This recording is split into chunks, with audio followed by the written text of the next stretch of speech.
Seguimos en diálogo abierto. Evidentemente aquí, pues bueno, sabemos de antemano los temas, ya está cada quien agarrando partido. Vamos a hablar de uno que va ligado, de dos que van ligados en uno, que es este nuevo planteamiento de la ley llamada de austeridad republicana contra una popularidad del presidente de la República que a pesar del desgaste se mantiene, pero que también hay que decir, y ese es un dato importante, que si ya se compara la popularidad del presidente hoy en el mismo periodo de tiempo en sexenios anteriores, tampoco es así como que una diferencia gigantesca. Estamos hablando que está en los mismos números en los que llegó a estar Carlos Salinas, Felipe Calderón, Vicente Fox. Entonces, no perdamos de vista el espejismo, ¿eh? O sea, sí es un presidente con mucha popularidad, pero no es demasiada ni es un exceso de popularidad. Y la otra, hay un desgaste cotidiano del gobierno. Y yo creo que uno de esos argumentos lo aporta precisamente esta ley de austeridad, que tiene unas incongruencias que la verdad no se pueden entender y que van a derivar además en algo muy peligroso. Nadie va a querer trabajar en el gobierno y vamos a tener terminando un gobierno no de segunda, de tercera, total y absolutamente ineficiente. ¿Quién está a favor de esta ley de austeridad?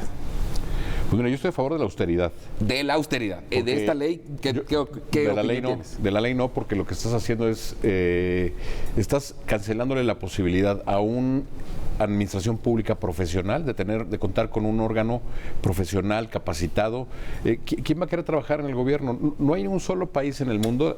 Hay que explicarle a la gente que originalmente en México la ley marcaba que en algunos casos donde tú tenías cuestiones de interés económico, de movimiento de dinero, no podías trabajar tú durante un año en alguna empresa que tuviera que ver con el sector. Entonces, pero era nada más casos específicos, no era generalizado. Particularmente mucho el tema financiero que exactamente. Y en las empresas incluso. Claro, para los bancos. Porque tenías información confidencial. Claro. Exactamente. Y lo que normalmente se le conoce en la parte de la iniciativa privada como no compete, o sea, no competencia, para que la información o los clientes que llevo yo operando no te los lleves con Ahora, el presidente había señalado que la ley iba por 10 años, hubo una discusión en el Senado, se bajó a 5 años y ahora en la discusión final, Cámara de Diputados pasó por 10 años. O sea, yo pregunto, por ejemplo, me pongo el caso del secretario de Hacienda hoy, Herrera, ¿no? Termina de trabajar en la Secretaría de Hacienda, ¿a qué se va a dedicar? Si no puede trabajar prácticamente en ningún campo, ¿no? Los próximos, no un año, los próximos 10 años. Esto es en el caso en el que no hay una inhabilitación. Otra cosa que yo veo totalmente fuera de sentido y de la ley es, si un funcionario público comete una fechoría, un error, una falta, es inhabilitado para trabajar en el gobierno. Eso se me hace lógico y así es como debe ser el castigo. Pues resulta que tampoco en la iniciativa privada. Sí. Y eso yo creo que no es una facultad que le corresponda ni al legislativo ni al ejecutivo decidir. Sí. O sea, ok, cometí un error o cometí un delito en el gobierno, pago mi culpa, pero tú no me puedes volver oficialmente como parte del Estado un ser inexistente. Yo sí veo claramente una violación a los derechos humanos en ese sentido y a la libertad de trabajo y también de parte de las empresas, también de la libertad de poder contratar al personal que sea el más adecuado para los diferentes ámbitos que requiere. Y en ese orden de ideas va a acabar dando la batalla, evidentemente este tema va a acabar en el Poder Judicial de nueva cuenta. ¿En cuál Poder Judicial? Pues en el que existe todavía. No, hay asuntos de acción de inconstitucionalidad, ¿no? La propia ley de extinción del dominio, la Comisión de Derechos Humanos, un tema, la Comisión de Derechos Humanos tiene la facultad constitucional de poder presentar una acción de inconstitucionalidad. No tengo la menor duda que muchos exservidores públicos o servidores públicos actuales pues vayan y presenten un recurso ante la Comisión para que la Comisión a su vez, si encuentra los elementos, lo presente ante la Corte. Gabriel. Guillermo, me gustaría comentar que esta ley, principalmente de austeridad, representa el excesivo gasto de gobierno que hemos tenido, al 100%. Y hay que mencionar que tenemos un gobierno principalmente con características populistas. Entonces, le están tratando de dar al pueblo lo que el pueblo gusta, que es un gobierno que gaste poco.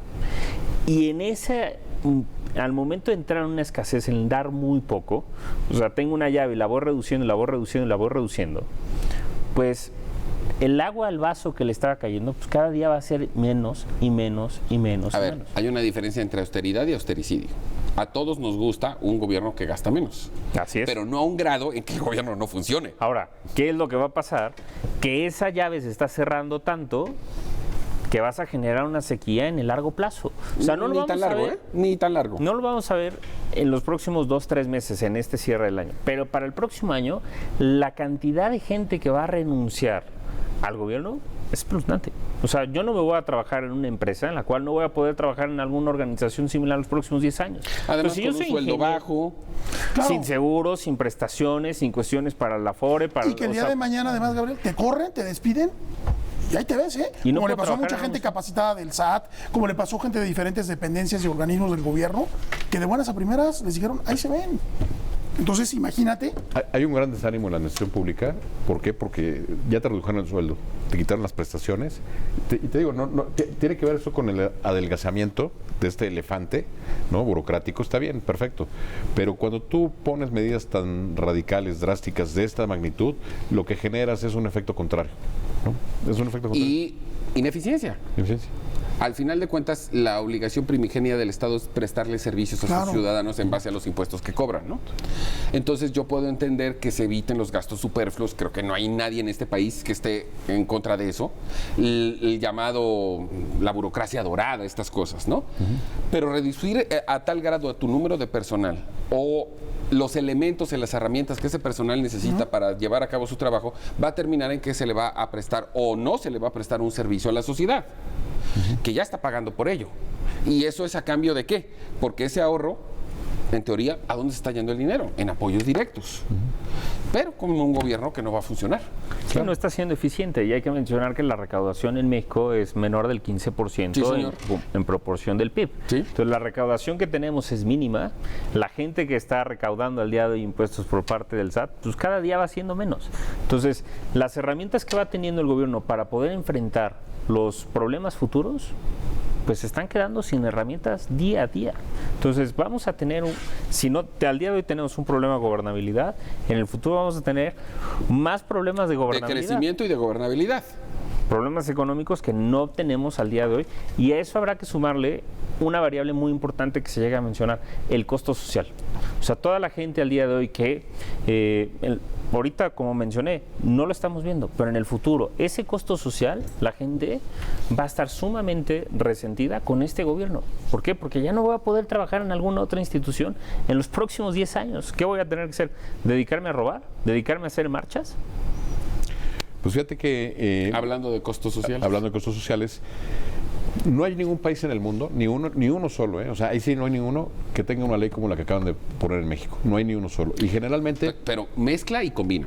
Sí. O sea, la ley de austeridad, la evasión fiscal considerada crimen grave, extinción de dominio. O sea, sí me da esta sensación de que nos estamos queriendo parecer a la Santa Inquisición de la Edad Media. Y fíjate qué curioso, países, por ejemplo... Y ni en Venezuela hay esos... como Alemania, Gran Bretaña, Japón, lo que buscan favorecer es a su burocracia, que los que están trabajando en el gobierno se mantengan trabajando en el gobierno. Sí, y se profesionalicen. Claro. Entonces, y que sea un empleo digno, además. Así es. Entonces, por eso la ley en esos países marcan 2 o 3 años a lo mucho, sí, no 10 años.